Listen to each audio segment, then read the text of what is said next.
Добрий вечір. Ну, по-перше, зарано давати оцінки, але основне те, що в Укроборонпромі давно треба наводити порядок. Укроборонпром перетворився в корупційне будівництво.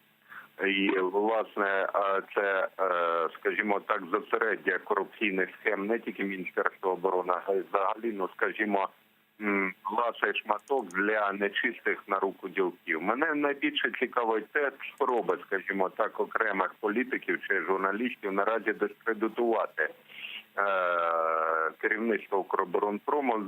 Мовиться про інформаційну атаку, організовану буквально сьогодні на одного з представників цієї структури, мовиться про пана Уруського. Йдеться про те, що в українській ЗМІ була поширена неправдива інформація щодо його затримання на території Туреччини правоохоронними органами.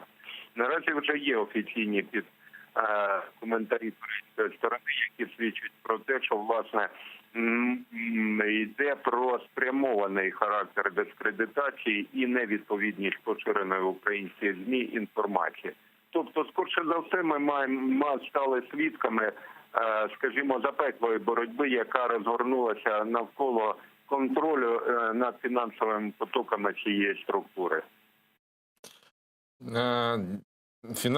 И это все на фоне, и назначение в том числе произошло на фоне обысков, которые проводит Служба безопасности Украины в помещениях концерна и компании спецэкспортера Укрспецэкспорта. Она тоже часть этого концерна, прошу прощения, обыски проводятся на основании постановления Следственного судьи Шевченковского районного суда Киева и связаны с выполнением внешнеэкономических контрактов Укроборонпрома и Укрспецэкспорта. Они обеспечивают, там заявили, что обеспечивают максимальное содействие правоохранителям, предоставляют всю информацию, но это совпадение, обыски одновременно с назначением. Вас дуже погано чутно. Ну, я зрозумів, в принципі, запитання. Я ще раз підкреслюю, в принципі, Укроборонпром – це корупційна годівниця. Те, що проходять обшуки Служби безпеки України, для мене особисто не секрет, скажімо, це секрет полішинеля.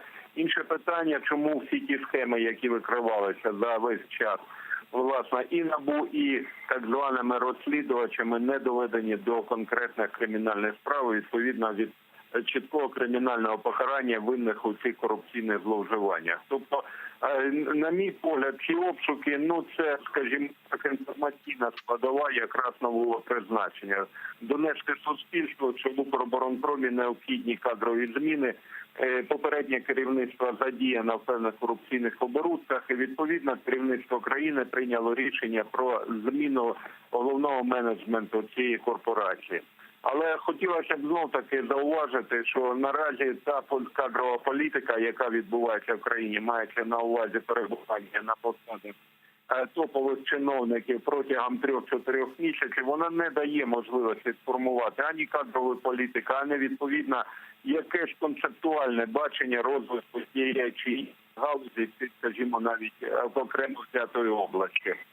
Тобто тут варто підходити комплексно і вимагати, власне, не оперативного вирішення питань, мається на увазі планування протягом доба-доба, а фактично йдеться про стратегічний розвиток конкретно взятого підприємства і, ну, скажімо так, певних втрат української оборонки на світовому ринку. До речі, недолуга діяльність правоохоронної системи призвела до фактичної втрати індійського контракту, який перейшов до представників країни-окупанта. Тут варто знов-таки зауважити, чому, власне, так звані антикорупційні структури вели себе як слон по судній лавці, ну, скажімо, поставивши під сумнів договороспроможність, власне, не тільки концерну, але й української держави загалом.